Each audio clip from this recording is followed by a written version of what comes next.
What is going on, everybody? It is your boy Baddog back with another New York Giants video. Tonight I'm going to do a little live hangout. Just come by, hang out with the old Bad Diggity Dizzle. If you ain't got anything else to do, come on and hang out there. We'll be live for a couple hours tonight, just hanging out, talking, doing whatever. So hope to see you all there.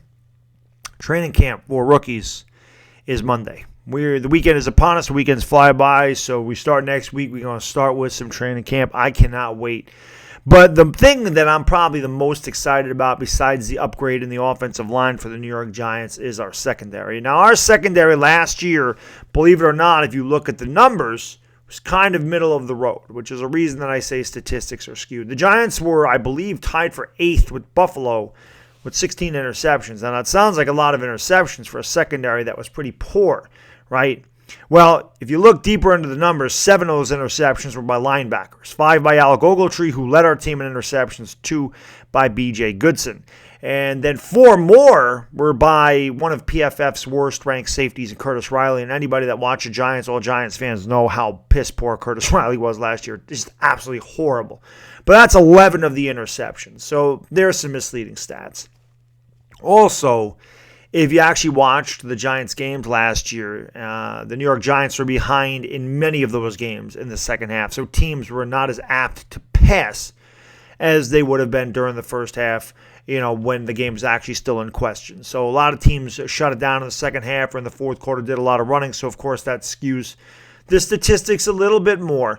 But I'm excited about the secondary because it is a very, very young secondary. Now, the interceptions don't always tell the whole story in the secondary. Obviously, they are good to get. You love to have your turnovers, but that is not the end-all, be-all of how good a secondary can be. This is a very young secondary. There's a lot of position battles going on between DeAndre Baker, Sam Beal, Julian Love, Corey Ballantyne, whatever you want to look at. Okay, I'm very anxious to see all this young, talented secondary, what it can do. Now, it's going to take a couple of games, maybe half a season for these guys to get acclimated, maybe even a full season to get acclimated to the speed of the NFL, the height and strength of a NFL wide receiver.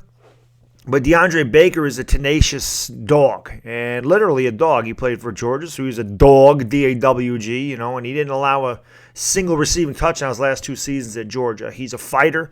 Kid has a lot of heart, and the kid's going to he's tenacious, and he's going to give a lot of battle. Sam Beal from Western Michigan was a first-round talent that we got in a supplemental draft. I think that he could be really good there. Julian Love can play either corner or safety. There's talk about him playing safety. I, for one, would like to see him at corner first and then move him to safety. I think it's easier to go from corner to safety rather than the other way around. Kind of like baseball. It's easier to go, start in closer to the plate and move out as opposed to starting in left field and moving to third base. I think that's just a more difficult adjustment. So I guess we'll find out where Julian Love is going to fit in, during the training camp, which is exactly what it's for. But you look at this secondary, and again, it's a bunch of young, athletic, quick guys out there that play really good pass coverage. And we got a Janoris Jenkins out there. I don't know how he's going to be. He was definitely off his game last year. He was not good last year whatsoever. He had 2 interceptions, but he was terrible. We watched him get burned by Marvin Hall. We watched him get burned a lot last year. He is definitely nearing the end of his career, and I fully expect Janoris Jenkins to not be on this team next season, whether that means an in-season trade this year or just a flat-out release next year. I think this is his last year with Big Blue. Obviously, Antoine Bethea, we bring him in from Arizona. He's part of James Betcher's system, and he didn't have any interceptions last year at the safety position. He did have 5 in 2017. And then, of course, I'm excited about Jabril Peppers. Now, a lot of people tell you Jabril Peppers has kind of been a letdown in Cleveland. They say he kind of underachieved there, but maybe with a fresh start. The kid's only 23 years old. He still has a world of talent, and maybe he can have a really good season for the Giants. He was one of our best players in the mandatory minicamp and the OTAs. So, he's obviously looked good. He's impressed the Giants coaching staff, and he impressed a lot of people out there. So, I'm really excited to see how good this secondary is going to be. The secondary has been an Achilles heel for us for years.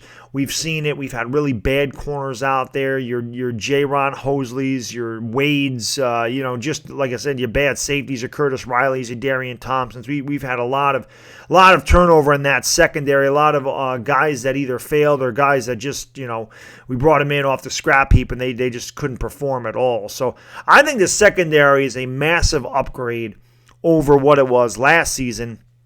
And when you have a better secondary, it can definitely help a not-so-great pass rush. We all know that the Giants' pass rush was one of the bottom of the league last year, especially through the first half of the season. They were really poor. A lot of that had to do with Olivier Vernon being injured, but Vernon's not there this year. I expect big years from Lorenzo Carter.